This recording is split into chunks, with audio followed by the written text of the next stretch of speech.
I am in my podcast gear, so this is about what I would look like when I show up. I'm also in my Saturday gear. This is in honor of my son, who's a big Man City fan. He's probably watching the game right now for Premier League Saturday. The podcast is a very special part of our culture here at CFHA. It's become a part of our culture. I remind people that, on any given, webinar or something like that, we might bring in, 50 to 100 people into a webinar. But every quarter, we get 4,000 people listening to this podcast. And some of them are CFHAers, some of them are not. This is a key way for us to kind of reach the world outside of CFHA, as well as nourish those of us here. So I am super happy to have this first live ever podcast. We're going to do some mic checks here first. So I'm going to have everybody just talk in order so the guys in the back can give us a thumbs up. And then Grace is our leader. She'll be the one that actually gets us going. Right. So you can say this. All right. It's all right. Do I start? Yeah, the mic check. Good morning, mic check. Good afternoon, good evening, wherever you are. All right, I'm still good. Awesome. I'm going to try to be good. It'll be hard. We don't require any promises of that for here. So, Mic check, good morning. We got a hot mic situation. Mic check, good morning. I'm going to try not to cough through this whole thing. I just inhaled my water, so good morning, everyone. All right, can I get a thumbs up from back there? Everybody's good? All right, awesome. Grace, take it away. good morning and welcome to the Integrated Care Podcast from the Collaborative Family Healthcare Association, or good whatever time it is that you're listening to us. We are so thrilled to be here in person. I keep saying I listen to all these podcasts and it feels like when they make it to their live show, that's when they've hit it big. So this is peak highlight moment for us at the podcast. We are going to start the way that we always do with a little bit of icebreaker and introductions. I am so thrilled to have our entire team with us here this morning, along with a special guest. And I always ask a question to start us off because in the very early days of the podcast, we always ended up talking about the weather. And I was like, guys, we can do better than this. I know it. And so today, loosely along the lines of our theme of workforce, I asked each of our co-hosts and guests to tell us about the very first job that you ever held. So I'll introduce myself. I'm Grace Pratt. I am a licensed marriage and family therapist and serve as the behavioral medicine faculty at a community-affiliated residency program in Oklahoma City, Oklahoma, called Integris Health.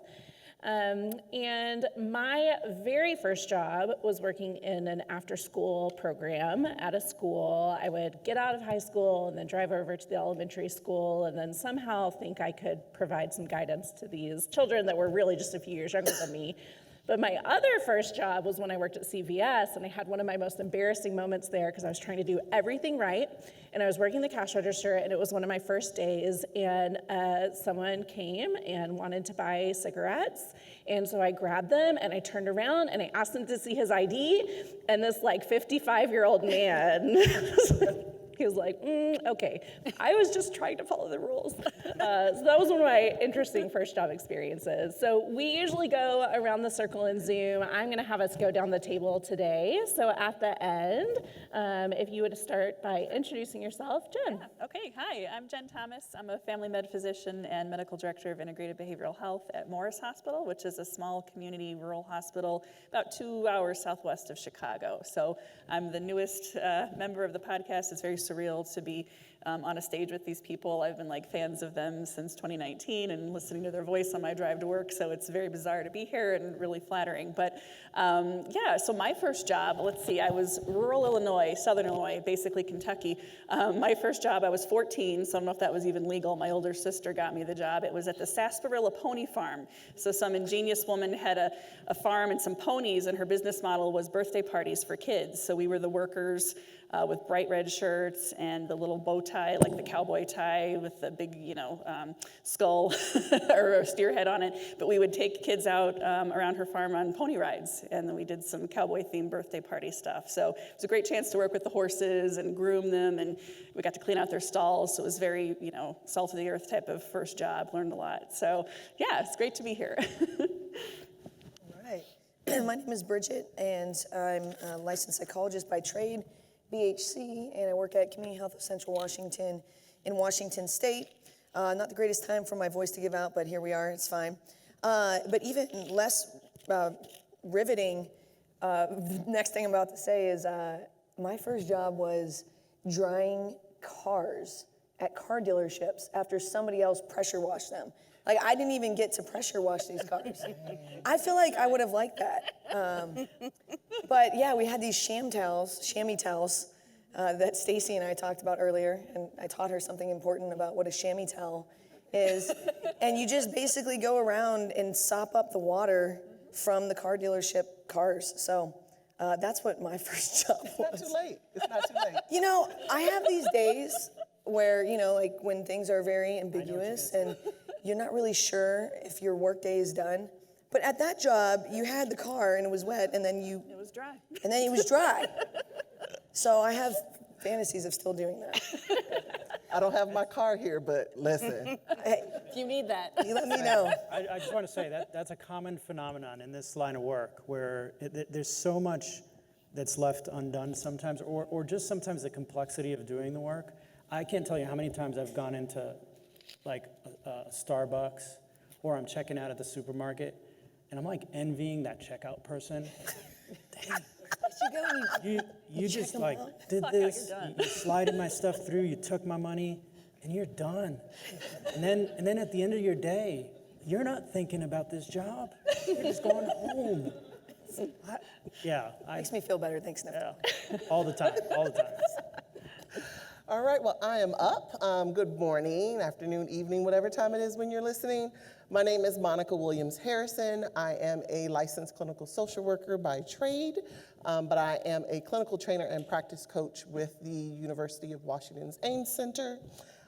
My first job was at this kind of retail, it's like a lower scale Walmart, if it could get that low, called Roses. And I worked in the layaway department at Roses. Why this is so significant is because I want to let you all know, that was back when you actually put things on layaway, number one. I would be so upset because customers would come in and they would put their stuff on layaway and then there was no more. And like, I wanted that futon, or I wanted that. So I would take their layaway slip off. No. And then be like, No. I don't know what happened to it. It's misplaced. Next time. And then buy it. Just saying. Subsequently, Roses You gotta do what went you out of gotta do. I love it. Hello, my name is Marci Nielsen. I am a health policy nerd by training, and I practice as a health policy nerd. Thank you, Deepu, for calling that out as one of the categories of people who love CFHA. We're all nerds here. We're all nerds. Everybody in the audience. Yes. So I have worn many hats over the course of my career, but mostly I do federal and state and now global health policy focused on both public health and primary health care.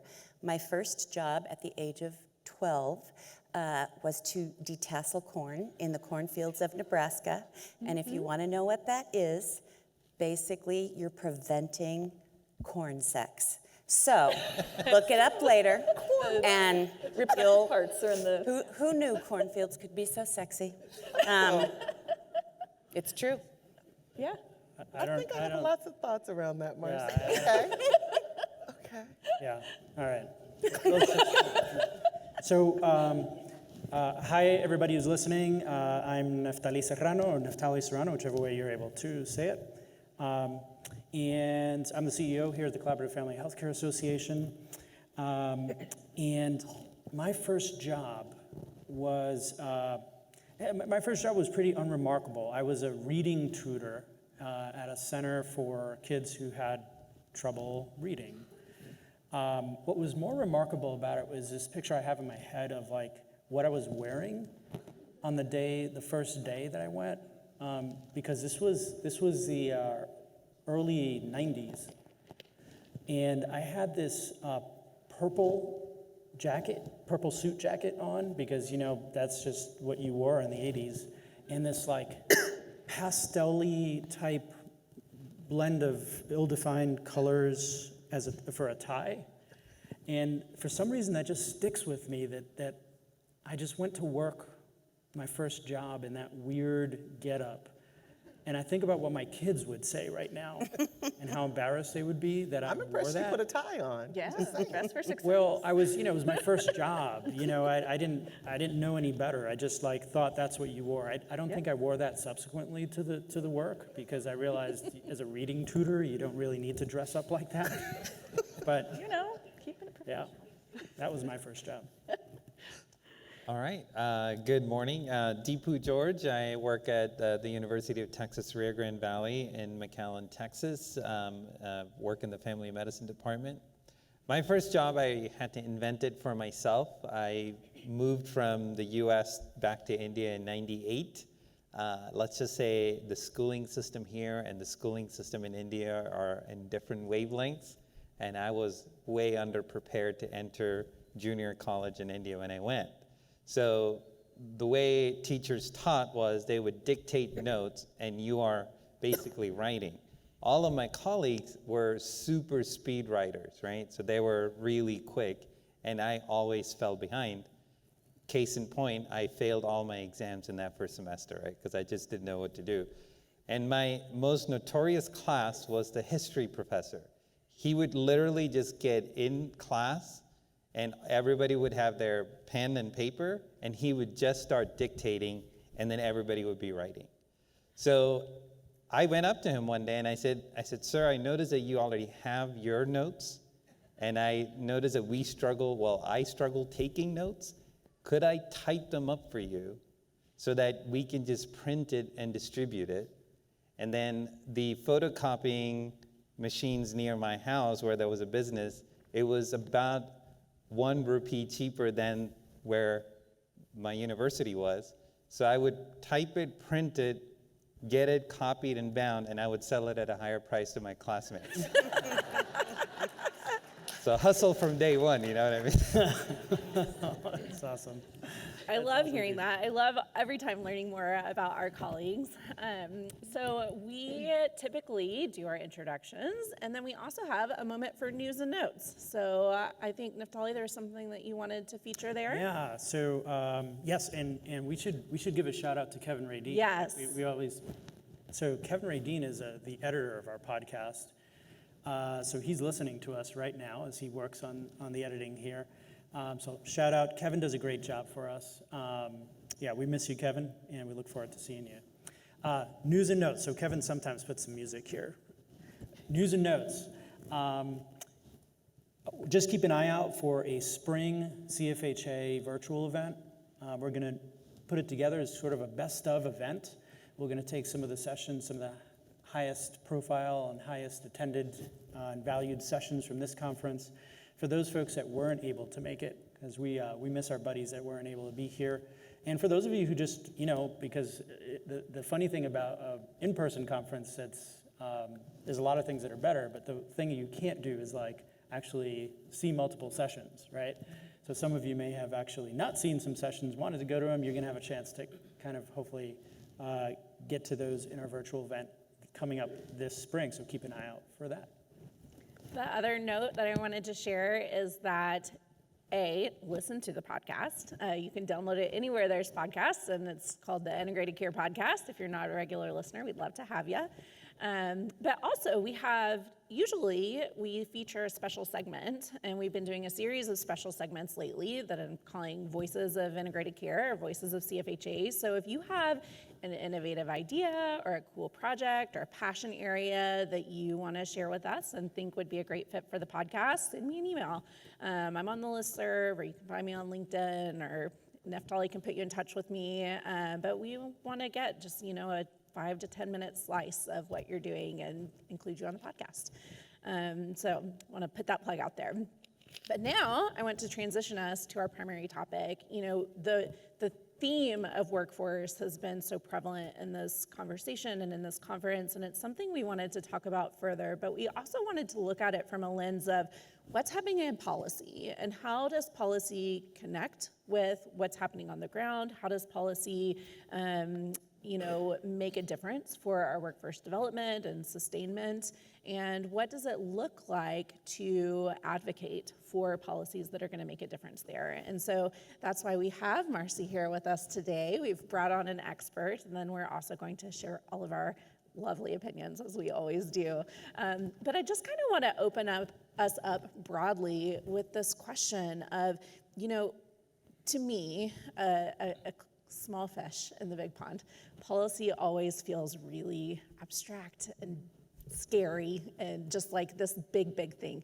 And so I wondered if we could kind of start bracketing our conversation with this idea of how does policy connect to what's happening on the ground in our clinics and, for the people that are represented here in our room and in our listeners to the podcast? Well, I do think policy feels very mushy. My parents still don't really understand what I do for a living. And the way I think of policy is policy sets the framework for how we try to take care of our patients. And because we live in a country where about half of all healthcare is delivered through the public sector and half is delivered through the private sector, the way in which government pays for care impacts how the private sector pays for care. How we train the workforce is framed by policy because government helps us set the standards for who gets paid and who doesn't. And from the perspective of integrated behavioral health, where I think policy is really relevant to our work, particularly at this point in history, is never, I would argue, has mental health been more important, more visible, more at risk than it is right now. And I've been, as I mentioned, working in policy for a long time. One of the things that makes policy fuzzy is a lot of what you're doing is trying to set the agenda for policy change. So it feels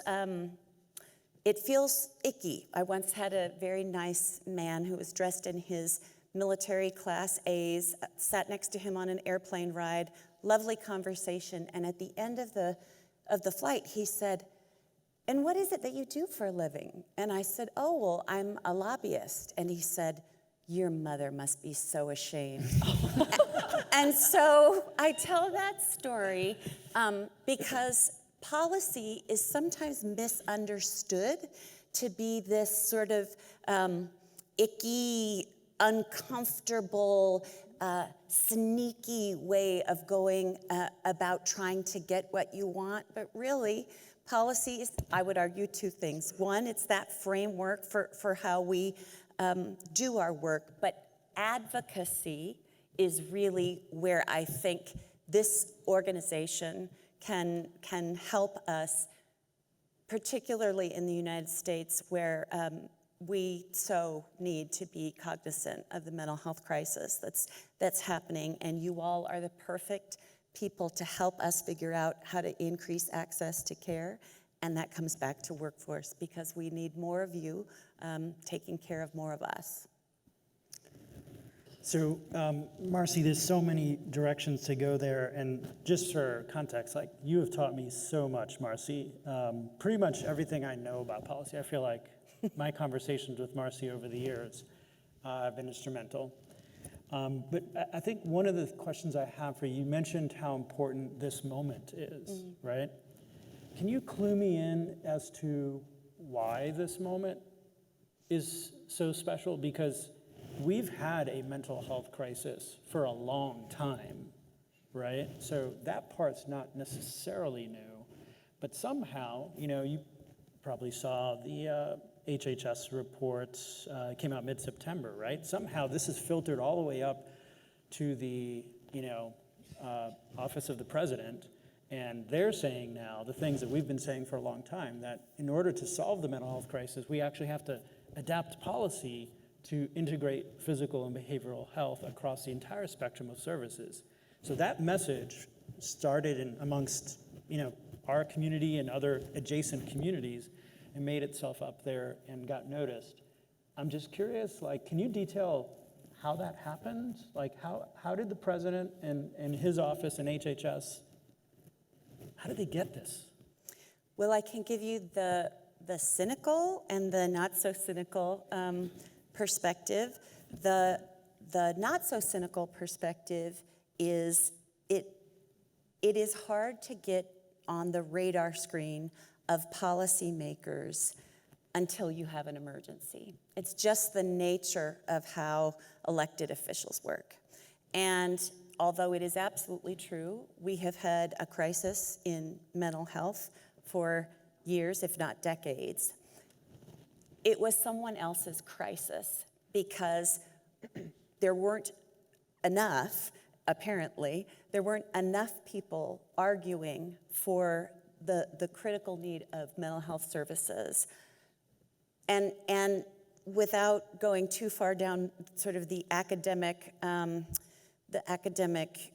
black hole, in this country in particular, we focus on the deserving poor. So the deserving poor often don't make it to policymakers' radar screens. Well, now we're all the deserving poor. Now we all find ourselves in crisis because of COVID. Things that have been long broken now are in the daylight. And so that's the real reason that it's on people's radar screen. Having said that, we have done a wonderful job in this community of making this argument and creating models for how to take care of patients in need. And so what we say, I used to teach health policy to medical students and graduate students. There are many academic models, and all of them include this notion of window of opportunity. You can work on something for 30 years, but if there's no crisis, there's no window of opportunity. The window of opportunity has opened like it has never been open in my lifetime. And I think you all are prepared to make the argument that the best kind of care, in my opinion, is the care that comes from people you know, who you have a longitudinal relationship with, who you trust, where stigma is minimized, and where health and mental health are connected, because of course that's the sad truth about America is we think the brain is separate from the body, which is also separate from the teeth. We're over-specialized, and you all bring a whole different vision that America desperately needs. I feel like one of the things that the HHS directive and President Biden's plan, it feels like we're at the crescendo of things, like it has risen, the bases are loaded. Now that that's the state that we're in, and kind of give you kind of opening up the curtains to allow us to see that it wasn't so pretty to get there either. What are things we should be doing now as a community and as an organization? And I think about that in a few ways. So one is, as a community, we are all on the front lines somewhere, in some position of clinical management, practice management, or whatever. And as a community, on the other hand, is as a professional organization that represents multiple guilds, right? Like we're a non-guild, discipline agnostic institution in that sense. So thinking about once the bases are loaded, or at least it feels like it's loaded, what do we do? I'll give you a moment to think, just because I'm awed by the fact that Deepu just used a baseball analogy instead of a cricket analogy. So. Okay, so here's what the shortstop does. So I think I love this question because there's a lot to do. First of all, I think it's really important to give a shout out to the folks who are trying to do the right thing. So to the extent that you have connections to people who are doing this work, advocating for this work, to say thank you. Thank you for recognizing that we need more payment for more professionals to get paid in Medicare. And you might think, Really? Who cares? But as goes Medicare, so goes all private insurance. So that's sort of the first step. I think messaging, as Mad Men as it may sound, I think we have to have similar messaging, and we have to be asking for the same thing, and that means what's next? What do we want to do next together that we are reminding all of the stakeholders, payers, potentially patients, but certainly our community leaders. Again, this crisis in mental health is so staggering. I can't imagine there isn't any of us, not just as professionals, but as personal family members and friends, that you don't have someone right now in crisis. It's an opportunity to talk about the broken healthcare system, and we can talk about that till the cows come home, but we absolutely must pivot to here's a way in which to fix this. Here is a model of care that we need to embrace, and the more we are united in that vision and thinking about creative ways to get that vision out, and then agreeing on what those, let's say, next 3 policy things are. Are the next 3 policy things we need to pay better for health professionals? Do we need to improve training, expand training? I mean, I'm not telling you what it is that you all need to do, but like unifying is everything. And I say that when I was a lobbyist, full disclosure, I was a lobbyist for the labor movement. So I will always give you an answer that is power in numbers, take care of one another, and be inclusive. Inclusivity is going to be a part of the solution, because we have a society in great fear right now. Yeah. The inclusivity part is the part that kind of gets me, right? So when I start thinking about policy and how much it guides practice and vice versa, and like all of this money, because we are up at the bat, right? And so now there's all these monies that are ready to go for states, like we need to increase the workforce. And then there's situations like the rules with Medicare, or getting the data that exams that have to be taken are not culturally appropriate, and there are a lot of individuals of color who can't pass, right? And so then it starts to go just down this continuum of additional barriers that are not helping us expand our workforce, whether it's the pay, whether it's people of color who can't pass the exam, right? Like whatever those, I just feel like it ends up being these multiple layers that continue to happen. And I'm not sure if all of the right people are always at the table when policies are being drafted or trying to be made, right? Because a lot of times it's about who is at the table to be a voice and say like, hey, wait a minute, hold up, what about this, you know? And so what do people do, especially if I'm the BHC at the clinic and I've got my head down doing the work, and I have a part to play in that too, because I have something to say that could drive policy. Like, how do people get the information they have, the struggles that are happening, and ideas that they have to the right line, I guess to say? Mm-hmm. So one piece of policy feels very technical, and frankly, it's very time-consuming, and that is the stakeholder work, bringing coalitions together, ultimately deciding what you want to focus on. But what you can think about doing, just as individuals in your own communities, is to say, I need to get this story out. I need to get people to care about what's happening, and to help people connect the dots between a lack of providers in given communities because we're not training folks, or we're training folks well, but we don't have culturally appropriate tests. Using the power of the op-ed, using social media, really telling the story in as simple way as possible, and always bringing it back to patients. Because when people, I ran the state healthcare agency in Kansas, and when the physicians would come in to argue that we didn't pay enough to them for Medicaid, I would say, what kind of car did you drive? on the way to the Capitol. Was that a fancy car?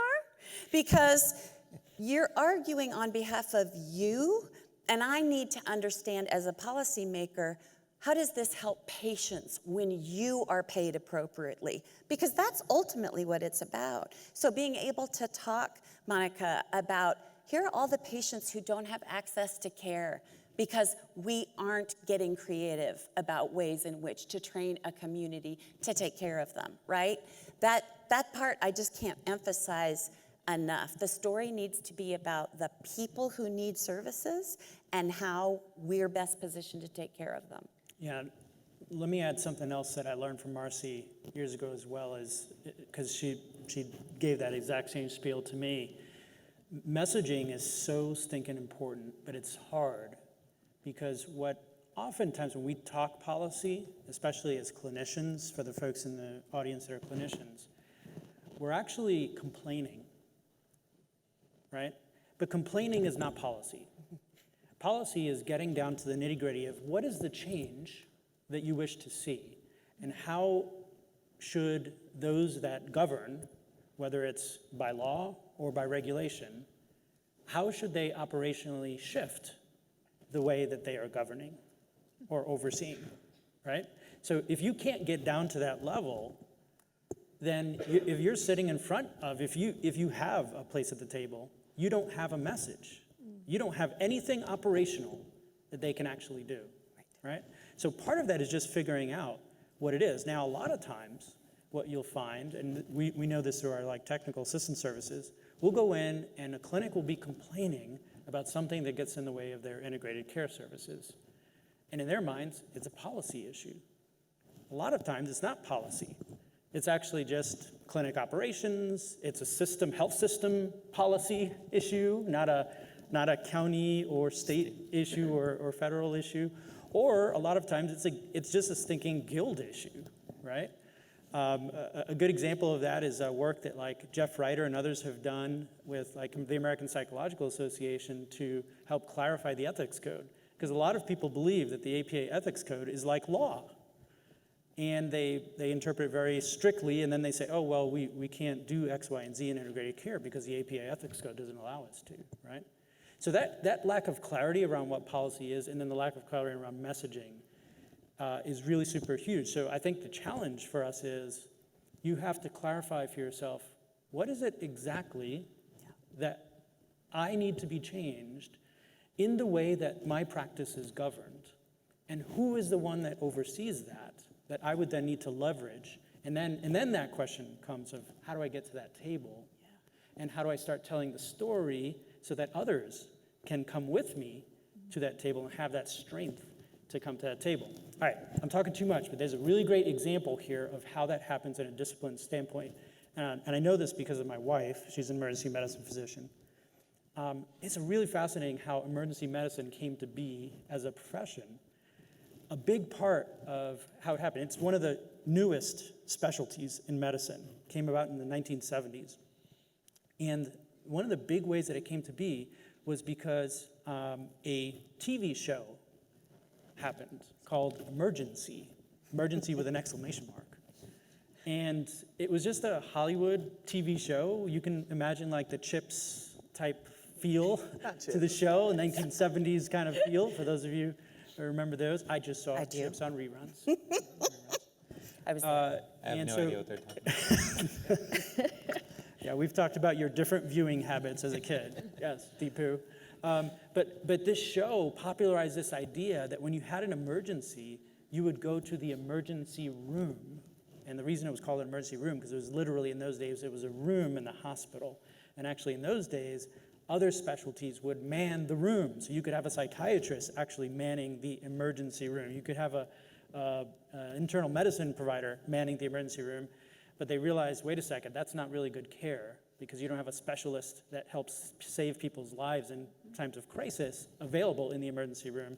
And that show, Emergency, was what propelled to the public, told the story of why this is important. And it said, this should be the standard of care. This is what you should get when you go to the emergency department, right?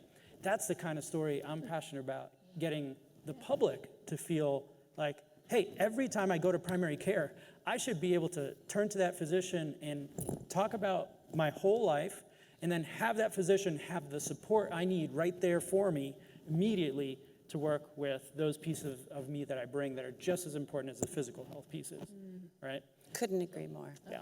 So what you're saying is we should be approaching Netflix? I'm not even kidding. I'm not even kidding. Yeah. And I'm good. I'm just gonna. That's right. That's right. Can you not see Deepu playing the role of the Yeah. BHC in Yes. the Netflix series? I mean, my goodness. Yeah. As it was only ethical. Yeah, Hollywood inspires a lot of, people going into medicine, right? You think it's going to be like Grey's Anatomy and you're going to be all in your cute scrubs and everything, and it's more like the TV show Scrubs where it's like goofy and just bonkers. Yeah, absolutely. But no, having a BHC, right next to you to deal with that mental health emergency, heck yeah, that's a future I want to see. I want to practice there. Let's go there. Absolutely. Come to Washington. I'm in. They're always hiring. Done. Never miss an opportunity. So we've talked about policy in a few different ways. There's this big picture, very high level. I mean, when you were talking about the elements of policy that you're involved in, Marci, you even mentioned global. And then Neftali, even a minute ago when you were saying some of the things that block us that get in the way even are at the very local level, clinic or hospital. And so we're talking about some principles, I think, that cut across those in terms of knowing what you're asking for, having a clear story, not just complaining, but coming with solutions. How can we get a foothold? Like, where do we get started? Because it still feels really big. So in terms of, unifying our message and figuring out, like, who do we partner with or where do you start? Well, I actually might turn that one over to all of you. Not because I don't have answers, but because I don't think there is a single answer, and being able to tailor change to where you are and meet people where they are. So it's very different if you are, my hometown is Fremont, Nebraska, integrated behavioral health. What? Where I would need to start in a place like Fremont is very different than where I might approach, say, policymakers in Washington, D.C. I do think that CFHA is uniquely positioned because you all have the technical expertise and you have the cross-guild strength, which is going to be really important. There's nothing that makes policymakers' eyes glaze over more than when you walk in the door and say, that other profession shouldn't be doing X. I mean, I know that you need to say that, but it's so much better when you can bring a vision for how to work together.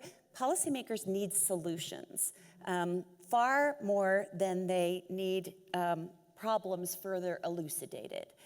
So maybe, Neftali, over to you to talk about how sort of CFHA is positioning itself to be a place where you all can go to get started in this work.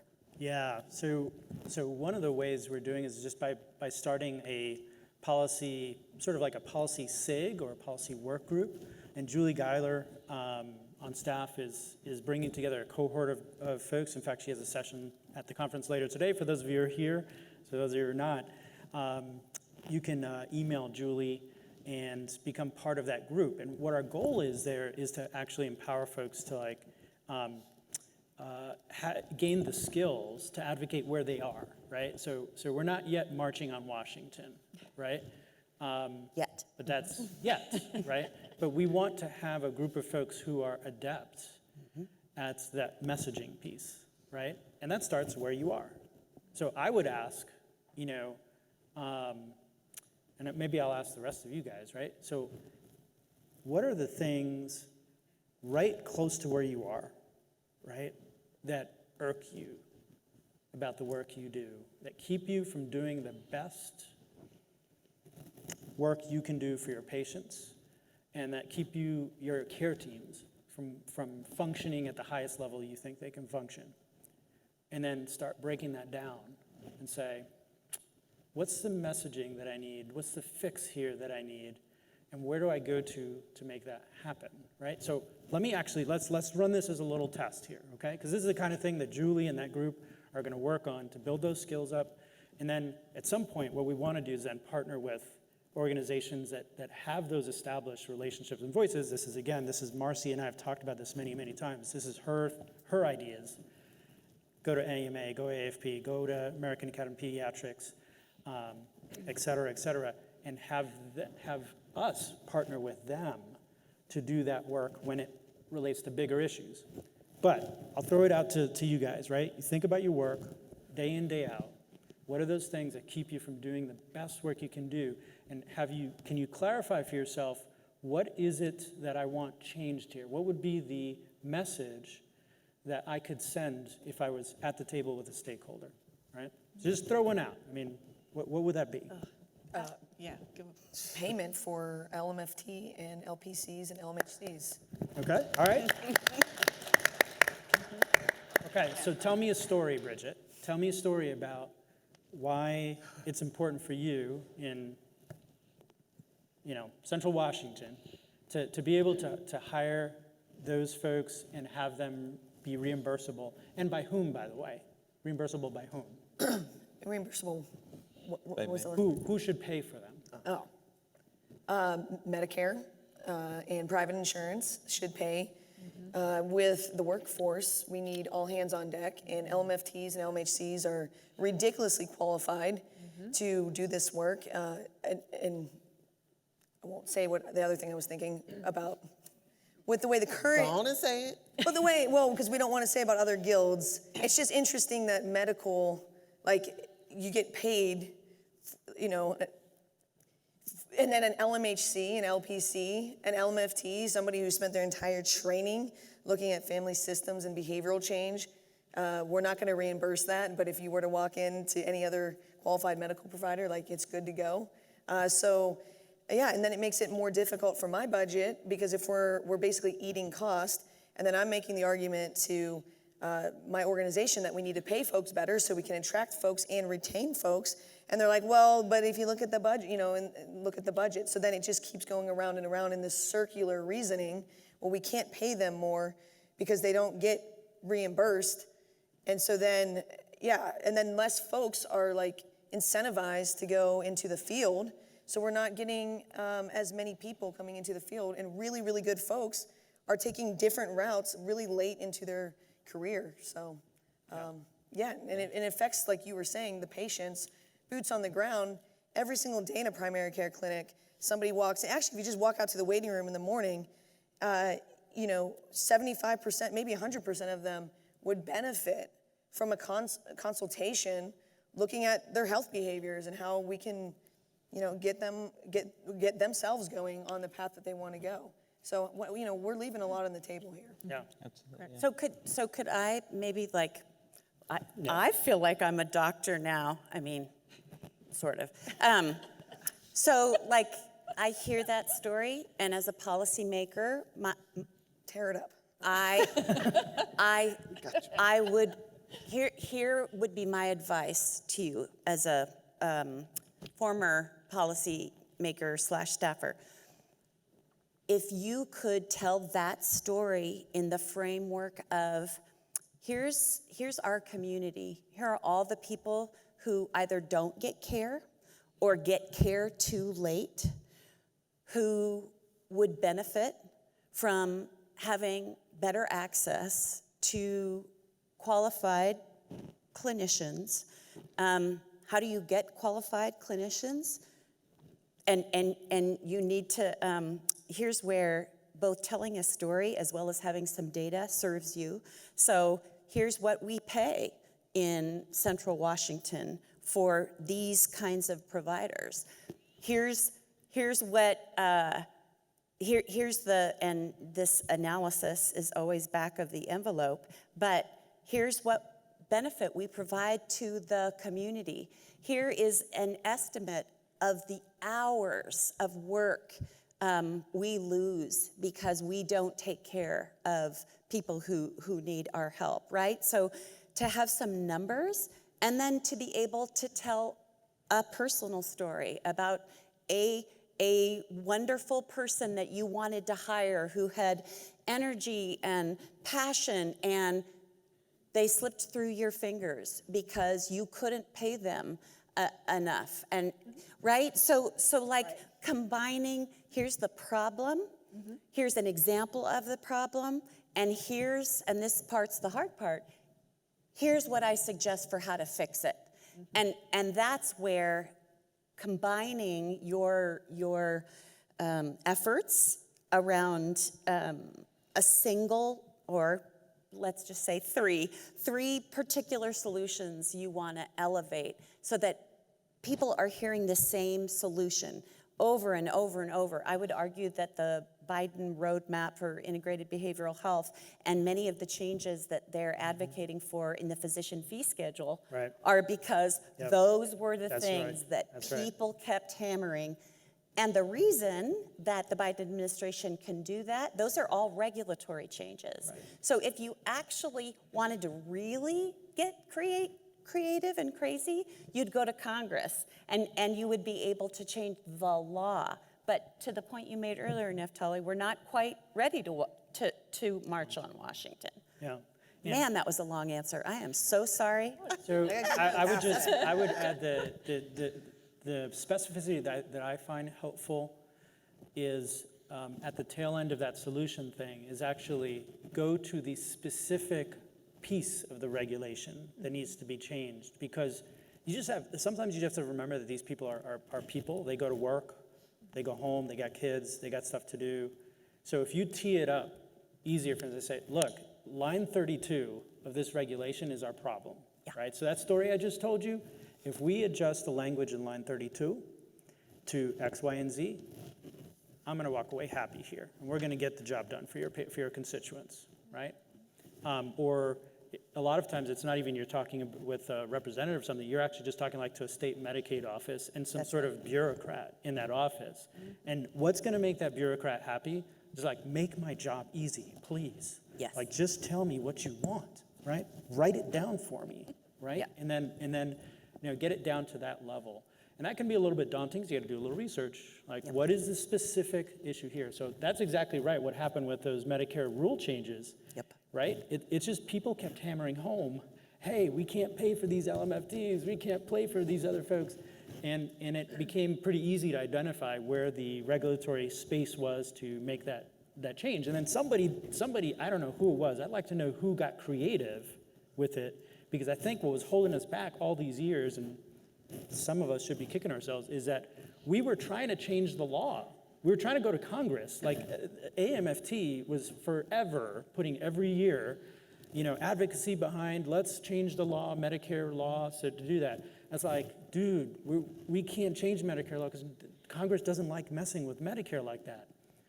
And then someone smart just decided, said, wait a minute, in the regulations, we have a workaround. We'll just have them pay incident to. So now that's why that's even possible. It's not because we changed Congress's mind, we just changed some bureaucrat's mind about some rule, and then they circumvent the rule. And this is where relationships really matter, long-term relationships that you develop with colleagues here. The woman who runs CMMI, who I'm sure had something to do with this, is a woman by the name of Liz Fowler, who used to sit on my board. She's from Kansas. She was on the PCPCC's board. We talked ad nauseum about ways in which we can better pay for integrated behavioral health. Do I know that Liz is responsible? Of course, it was multiple people over many years. But all to say that specificity is needed and creativity, right? Because you're exactly right, Neftali. If you keep knocking on Congress's door, you have to be careful when you open up the law, because lots of inadvertent things happen. But if you can go in and change a regulation, even if it's not all that you want, it's the start. And I'll give you one quick example. I don't know if Natalie is out there this morning, but she's over there. Hi, Natalie.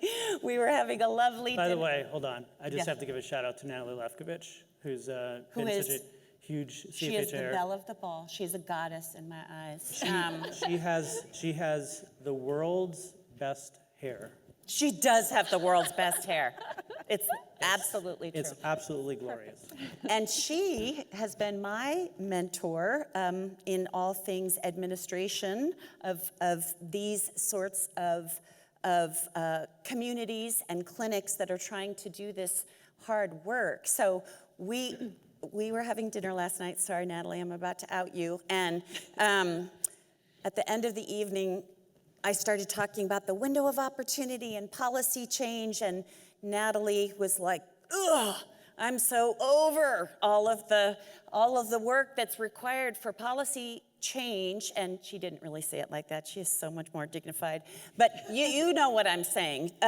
It's hard to get excited about this. It's hard to believe that the window of opportunity does actually exist, but it takes so long. If you think about prescription drugs, we have been fighting the fight on prescription drugs for decades now, and I had the opportunity to meet with Nancy Pelosi's staffer 2 weeks ago, and he was telling us what he's most proud of over the course of his long career is prescription drug pricing that is just a little piece of the law that just changed. And my boss said, really? It's not the Affordable Care Act?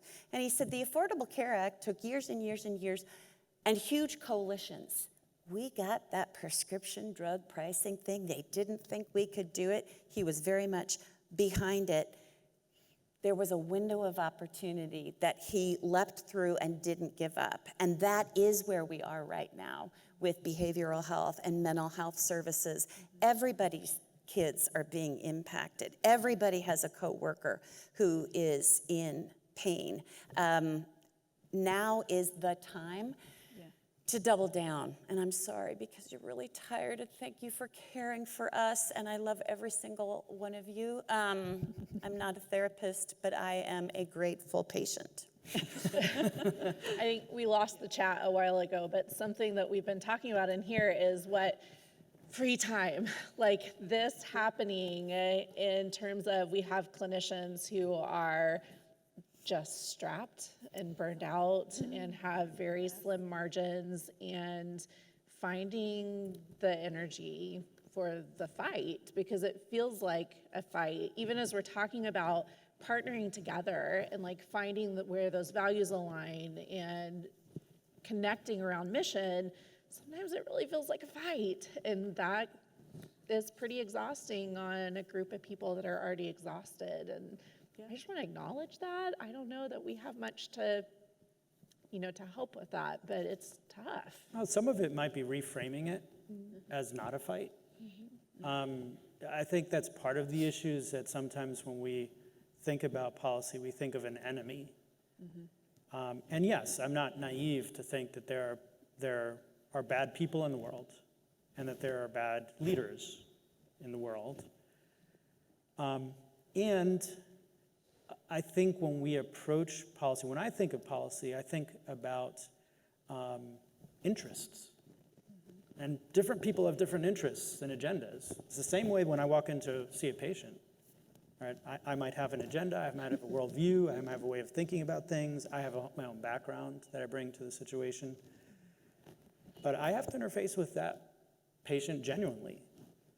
And I think for me it shifted. I think the same thing applies to like when you think about payers.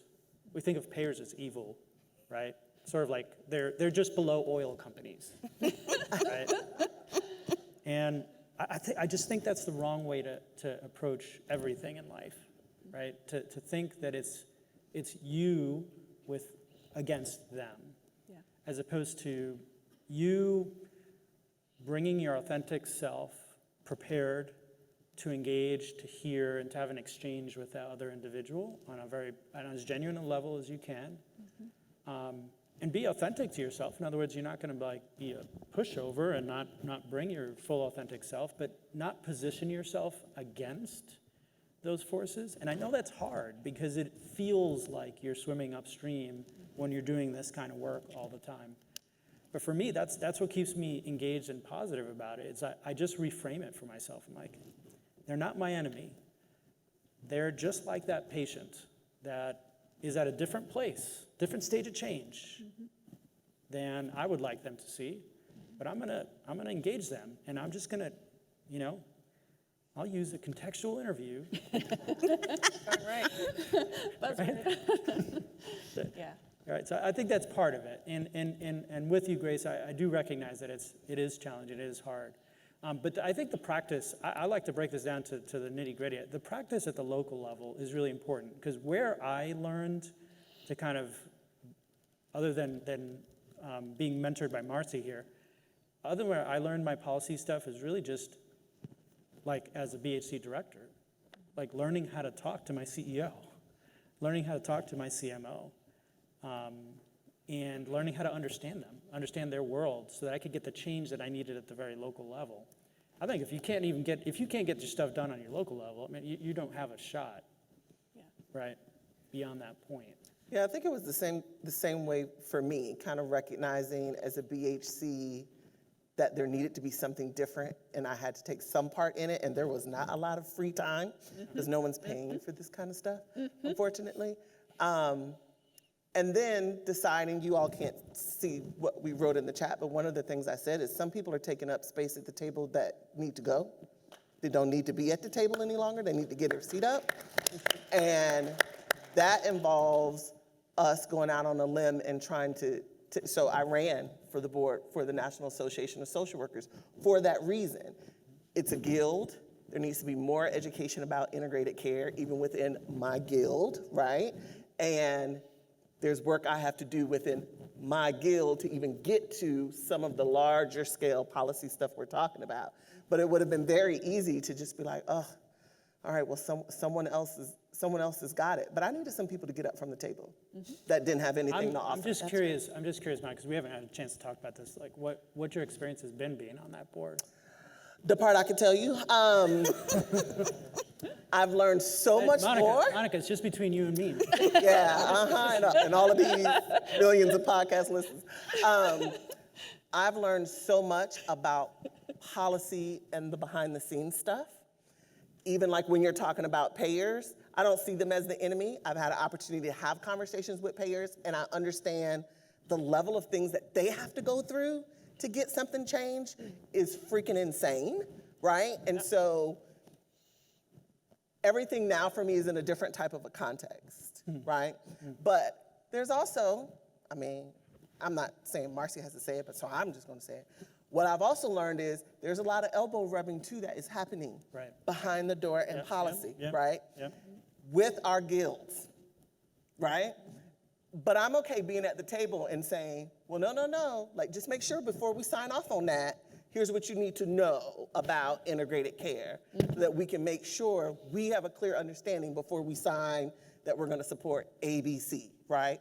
Or no, we have stuff to clean up in-house around diversity, equity, and inclusion because we're presenting ourselves this way and we have all this work that we need to do behind the scenes. Yeah.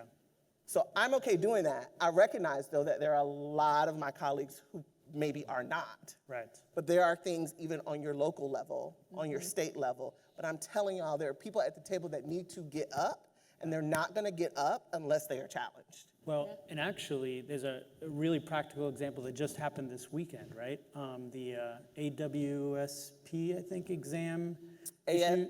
Yeah. Can you explain what happened with that? There is an exam for social workers. So the rule is you have to have a national exam to become clinically licensed. You have to pass the national exam. And years ago, there was question around what are the passing rates for marginalized groups? What does it look like? They're like, oh, we don't have it. And then this big report came out all of a sudden, and it's like, yeah, well, we have it, and it just doesn't look good. What the heck? So now you're not being transparent. And what it showed is that people of color had a high percentage of fail rate, like astronomical, like ridiculous. So we already can't half the time pay for and get to the point of even getting our education to take the license. And then if you just so happen to get there in tons amount of debt, now here's another barrier that's happening that you can't even pass this exam.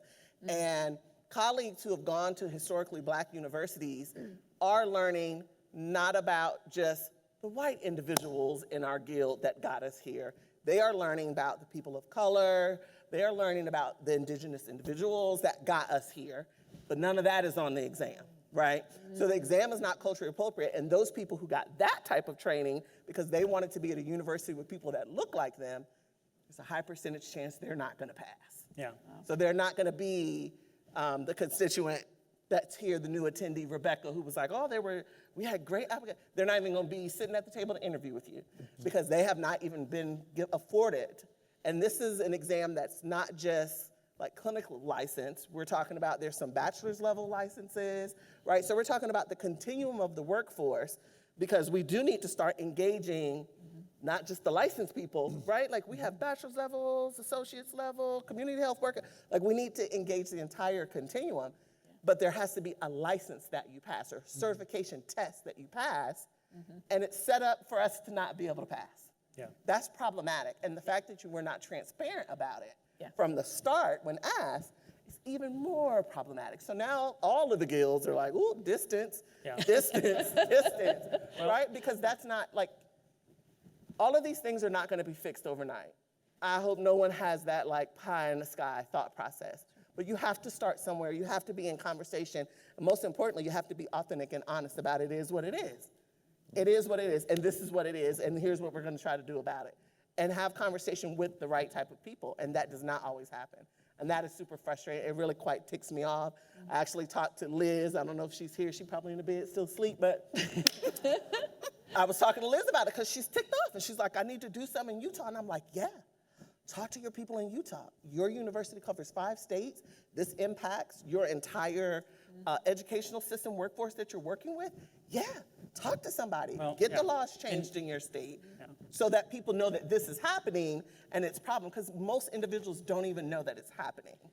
Yeah. That's such a powerful charge, Monica, and the recognition that we have a sphere of influence. Every one of us is in a place, and you said, yeah, this is a guild, but that guild and what's happening there is important, and your position in that is important. And that's when you were saying like reframing it to we're not enemies, that's the piece that does sort of give me the energy to keep going, is to look around and say, what can I impact? What is around me? What is that part? And I'm so just like thankful and admire the role that you're taking and the stepping up to that place. And I wish that we could have this conversation forever. And I know we're just getting charged up, but then also here we are at the end of our time. But I think that leads so perfectly to the ending charge that Deepu chose for us. We always end with a moment of reflection, a moment of meaning. And Deepu selected one that we're going to kind of share together to close us out. All right, this is for our spirits and our moral courage to do the work that we are called to do. Our deepest fear is not that we are inadequate. Our deepest fear is that we're powerful beyond measure. It is our light, not our darkness, that most frightens us. We ask ourselves, who am I to be brilliant, gorgeous, talented, fabulous? Actually, who are you not to be? You are a child of God, higher power, higher spirit. Your playing small does not serve the world. There's nothing enlightened about shrinking so that other people won't feel insecure around you. We are all meant to shine as children do. We were born to manifest the glory of God, your higher power, higher spirit that is within us. It's not just in some of us, it's in everyone. And as we let our own light shine, we unconsciously give other people permission to do the same. As As we we are liberated from our own fear, our presence automatically liberates others. Thank you. Thank you, everybody. Thank you for being here.